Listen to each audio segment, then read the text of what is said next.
Ano ba kayo, Papa? Paulit-ulit na lang ang sinasabi niyo sa akin. Puro ganon. Hindi ako magsasawang ulitin yon. Hindi ako naniniwala na kinausap mo lang si Anibal. Dahil nag-aalala ka sa kapatid mo. Wala kang pakialam at malasakit sa amin. Dahil ganun ka, Fedra! Kung gusto niyo palang lumabas ang katotohanan, hayaan niyo na lang na ako na ang magsabi. Wala akong malasakit at pakialam sa inyong lahat. Sa'yo, sa mga kapatid ko at sa lahat ng taong nakatira doon sa tenement. Alam ko, wala nang ibang mahalaga sa'yo dahil kasal ka na kay Fernando Jose at tumira sa bahay na to na puno ng luho mo. Totoo yan! Tama ka! Okay? Sa tingin niyo ba masaya ako na meron akong isang papa na isang mariachi? Hindi! Nakakahiya kapag may nakakaalam. Kaya nagsikap ako para gumanda ang buhay, para magbago ang buhay. Ikaw tong dapat na maging proud sa akin dahil nakuha ko na ang gusto ko. Kung buhay pa ang mama mo, malulungkot siya sa mga sinabi mong yan. Ang sakit mong magsalita.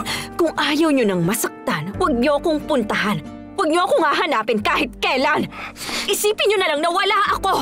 Para lahat tayo maging masaya, ganito ang gawin natin. Isipin niyo na lang na di tayo magkakilala.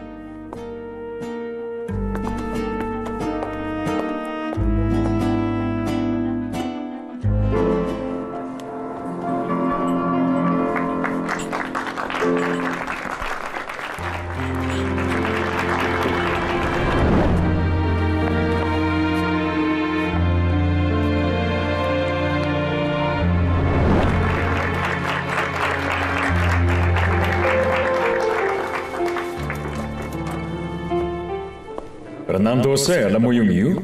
Siyempre naman, Carlos. Tugtugin mo, ha? Okay, sige. Maraming salamat. Katok ako ng katok pero hindi pa rin niya ako pinabubuksan.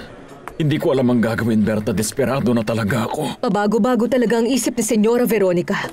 Hindi na ako magtataka kung nagkulong na siya at ayaw nang makakita ng kahit sino pa. Pero kailangan ko malaman kung nagpasa na ba siyang puntahan at harapin si Valeria. Hindi mo ba siya nakitang pumunta? Hindi.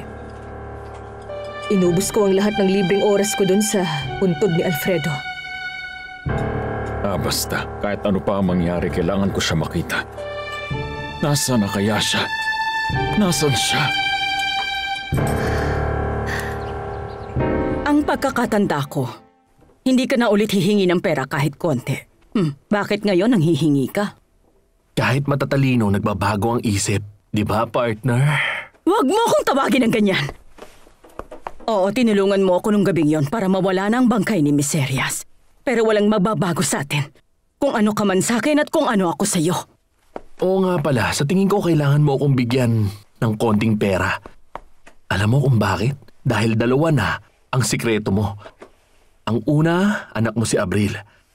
At ang pangalawa, pinatay mo si Miserias. Huwag mo nang ulitin. Ayoko na marinig ang tungkol dyan. Pero sa'yo lahat nakadepende. Bigyan mo ako ng pera at sige, tatahimik ako. Sige, bibigyan kita. Pero hindi mo na ako pupuntahan dahil maaaring may magsuspecha sa ating dalawa. At kung sasabihin natin sa kanilang lahat na nagkakagustuhan tayo. Huwag mong gagawin yan. Dahil hindi yan totoo. Huwag ka na magpanggap. Alam kong naaakit ka na. Alam kong may gusto ka sa akin.